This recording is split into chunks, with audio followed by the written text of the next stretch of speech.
Okay, picture this. The world's biggest sports stars are descending on your city. The stadiums are absolutely packed. The streets are flooded with cheering fans, and the energy, it's completely electric. But once the final whistle blows and all that confetti is swept away, a massive mystery begins. Where did all the money actually go?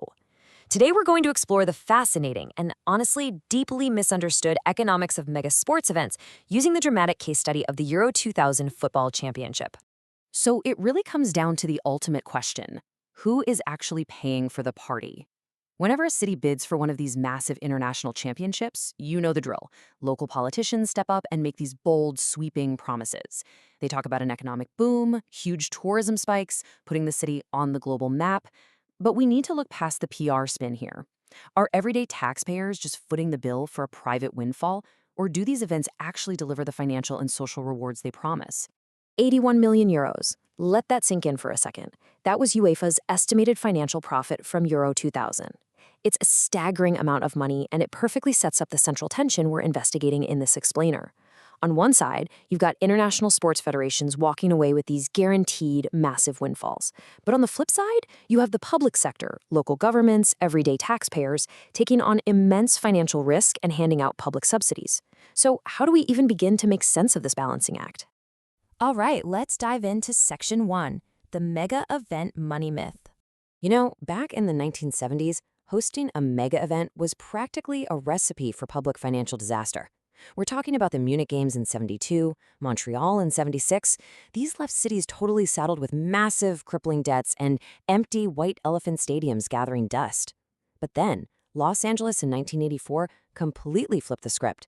That event was entirely privately financed, and it turned out to be a massive commercial home run. Suddenly, cities all over the world saw the potential for profit and branding, which ushered in this modern era where cities now fiercely, desperately compete to host events like Euro 2000. But here's the catch. Unlike a local traditional festival that organically belongs to a community, international sports events are completely footloose. They just bounce from city to city. Because they don't have any inherent historical roots in the host city, the advocates pushing for them basically have to rely on really bold, sometimes wildly exaggerated economic promises. They have to do this to justify the huge risks and all those public subsidies to the taxpayers. Which brings us to Section 2, doing the real math. Now, we always hear politicians bragging about the economic impact of an event. But honestly, an economic impact analysis just tracks money moving around in a city. It absolutely does not tell you if it's a good investment. It's kind of like moving a $20 bill from your left pocket to your right pocket. To truly measure if the net social value justifies the taxpayer's bill, we need a cost-benefit analysis. This actually weighs the real benefits against the massive public costs. It asks the tough question: did we actually create wealth here, or just shuffle our own money around? And that brings us to a really absolutely crucial concept: additionality. Misunderstanding this creates what's essentially an illusion of growth. Think about it. If you live in the host city and you buy a soccer ticket instead of spending that money at your favorite neighborhood restaurant, you haven't grown the local economy. You've just sliced the pie differently. Additionality means we only count the new money entering the economy, like a foreign tourist flying in and booking a hotel. If we don't separate that new money from shifted local money, well, our math is completely useless. Let's move on to Section 3, the crowding out effect. The crowding out effect is huge. This happens when regular tourists and everyday consumers take one look at a host city during a mega event and completely avoid it. They see the news about jacked up hotel prices, absolutely massive congested crowds, maybe rowdy fans, and they just say, yeah, no thanks, I'll go somewhere else. This silently and effectively drains expected everyday revenue right out of the local economy. And it's not just one specific group staying away. It's regular foreign tourists canceling their trips. It's domestic day trippers who decide to just stay home on the couch. It's your local shoppers avoiding the congested city centers and non-soccer fans who want a quiet vacation literally anywhere else. All of these everyday spenders actively flee the area, and their absence can literally cancel out the massive financial influx of the sports fans arriving for the games. Now let's look at a real-world example in Section 4, Case Study, Euro 2000. To figure out what really happens, we aren't just guessing here. We're grounding our investigation in some incredibly detailed, comprehensive academic research from a PhD thesis out of Sheffield Hallam University. This is a rigorous evaluation of thousands of surveys and economic data points. We are looking at the hard evidence to find out exactly what happened to the Dutch economy when the tournament rolled into town. So what did the data show? Well, the economic impact was definitely not a rising tide that lifted all boats. There were very clear winners and losers. The booming sectors, campsites and fast food joints near the stadiums, they saw a massive influx of cash. But regular hotels, they had a super mixed result. Because of that crowding out effect we just talked about, they lost their quiet, regular tourists. And local restaurants outside the stadium zones, they actually suffered. Regular locals just stayed home to avoid the chaos. The money simply shifted around. But here is the ultimate verdict for the Dutch public sector, and it might surprise you.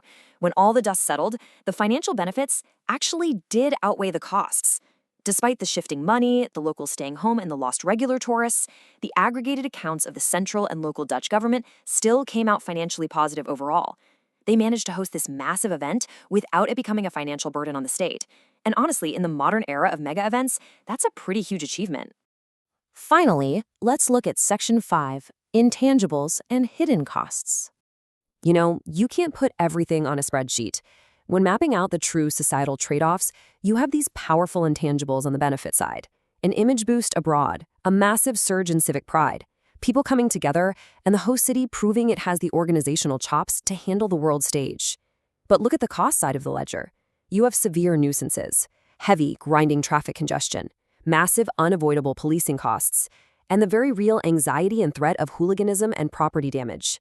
These are the daily, on-the-ground realities for the people actually living in the host city.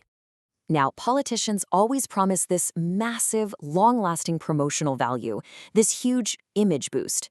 But the academic data shows a slightly different story. Yes, there was an increase in foreign awareness of the Netherlands, but the effect was surprisingly modest. And get this, it was deeply tied to how well the visiting teams played. If a foreign team did well, their fans went home with a better image of the host country. It just proves that you can't simply buy a perfect global image. It is highly dependent on factors completely outside the host city's control.